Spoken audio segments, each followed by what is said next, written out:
नमस्कार, अपना प्यारा किचन में आप सभी का स्वागत है। आज मैं आपके साथ जो रेसिपी शेयर करने जा रही हूँ वो हमारे घर में सभी को पसंद है। नान खटाई। सबसे खास बात यह है कि नान खटाई को मैंने कढ़ाई में बनाया है, वो भी बिना ओवन के। इसके बावजूद भी एकदम परफेक्ट बनकर तैयार हुई है। तो चलिए शुरू करते हैं। वीडियो शुरू करने से पहले यदि आप हमारे चैनल पर नए हैं तो चैनल को लाइक शेयर करना ना भूलें। तो सबसे पहले हम यहाँ पर आधा कप घी लेंगे। घी ना तो ज़्यादा थिक होना चाहिए और ना ही ज़्यादा मेल्टेड, जैसे मुझे नान खटाई बनाने के लिए चाहिए। एक बात का ध्यान और रखेंगे कि नान खटाई बनाने के लिए हम तेल का यूज़ नहीं करेंगे। आप देसी घी का यूज़ करिए। अगर देसी घी नहीं है तो आप उसकी जगह पर वनस्पति घी का यूज़ कर सकते हैं। अब मैं इस घी में आधा कप पीसी हुई चीनी डाल रही हूँ। आप चाहें तो 3/4 कप चीनी भी डाल सकते हैं। विस्कर की मदद से इसे अच्छे से मिक्स करेंगे और फिर इसे फेंटेंगे। इसे जब तक फेंटेंगे जब तक कि इसका कलर चेंज ना हो जाए और इसका टेक्सचर हल्का और एयरी ना हो जाए, यानी देखने में एकदम मक्खन यानी फ्लफी जैसा लगने लगे। क्योंकि ये जितना ज़्यादा फ्लफी होगा नान खटाई आपकी उतनी बढ़िया बनेगी और यही स्टेप आपकी नान खटाई को सुपर सॉफ्ट बनाएगा। तो देखिए मैंने इसे अच्छे से फेंट लिया है। अब मैं इसमें सारे ड्राई इंग्रेडिएंट्स छन्नी से छानकर डालूंगी। तो सबसे पहले 1 कप मैदा, आधा कप बेसन, 1/4 कप सूजी। यही रेशियो आपको हमेशा डालना और इस रेशियो को हमेशा याद रखें नान खटाई बनाते समय। अब इसमें आधा टीस्पून बेकिंग सोडा, आधा टीस्पून बेकिंग पाउडर और आधा टीस्पून इलायची पाउडर डालेंगे और लास्ट में 2 पिंच नमक डालेंगे। अब इसे अच्छे से छान लेंगे। अब सारे ड्राई इंग्रेडिएंट्स को हल्के हाथों से मिलाएंगे।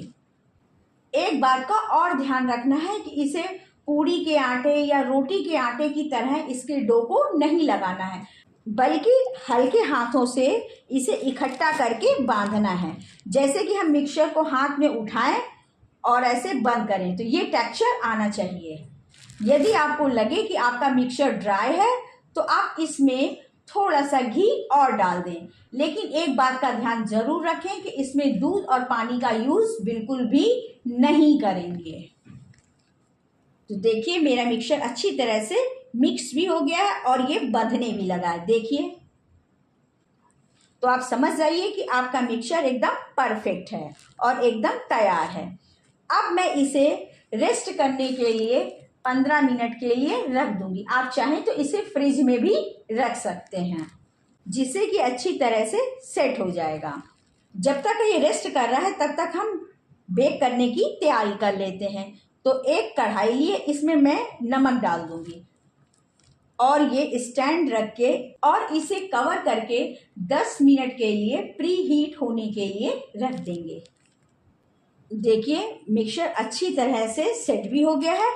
अब हम इस चम्मच की हेल्प से इसकी बॉल को बनाएंगे, क्योंकि इससे इक्वल साइज की नान खटाई बनेगी। तो एक चम्मच मैं इस तरह से लूंगी और हाथों में इस तरह से दबाऊंगी और फिर दोनों हाथों से इसे गोल गोल लड्डू का शेप दूंगी। इसे चपटा शेप नहीं दूंगी।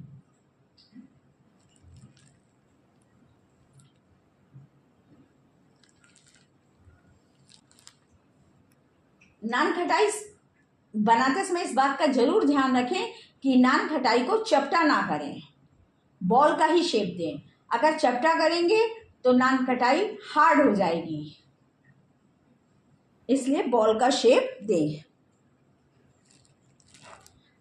यदि आप ओवन में बना रहे हैं तो कोई फर्क नहीं पड़ता, फिर आप उसमें चपटा बना सकते हैं। तो एक प्लेट में मैंने बटर पेपर लगा लिया है और थोड़ी थोड़ी दूर पर मैं इस तरह से बॉल इस पर रख लूंगी और हल्का सा प्रेस करके इसके ऊपर चॉप्ड पिस्ता और बादाम से गार्निश कर देंगे। तो देखिए हमारी नान खटाई तैयार बेक होने के लिए। अब चलते हैं, इसे बेक होने के लिए रख देते हैं। कढ़ाई भी गरम हो गई है। अब इस प्लेट को कढ़ाई में रख दूंगी और ढक्कन से कवर कर दूंगी और लो फ्लेम पर 15 से 20 मिनट तक बेक होने देंगे। किसी किसी नान खटाई को बेक होने के लिए 20 से 25 मिनट या 25 से 30 मिनट भी लग जाते हैं। ये गैस की फ्लेम के ऊपर डिपेंड करता है कि आपकी गैस की फ्लेम कैसी है। और देखिए 10 मिनट बाद मैं आपको दिखाती हूँ। देखिए नान खटाई जो है वो फूलने लगी है और देखिए इसका शेप भी जो है वो थोड़ा थोड़ा बड़ा होने लगा है। अब देखिए नान खटाई को बेक होते होते 20 मिनट हो गए हैं और देखिए ये अच्छी तरह से बेक हो गई है और इसका साइज भी दुगना हो गया है। देखिए कितनी अच्छी नान खटाई बेक हुई है। आपको यकीन नहीं होगा कि आपने नान खटाई जो है वो कढ़ाई में बनाई है। देखिए नान खटाई बेक हो गई है। अब इसे निकाल लेंगे और तुरंत टच नहीं करेंगे, इसे ठंडा होने देंगे। ये अपने आप सेट हो जाएगी। तो आप देख सकते हैं कि कैसे कढ़ाई में परफेक्ट नान खटाई बनकर तैयार हुई है और देखिए देखने में भी कितनी अच्छी लग रही है।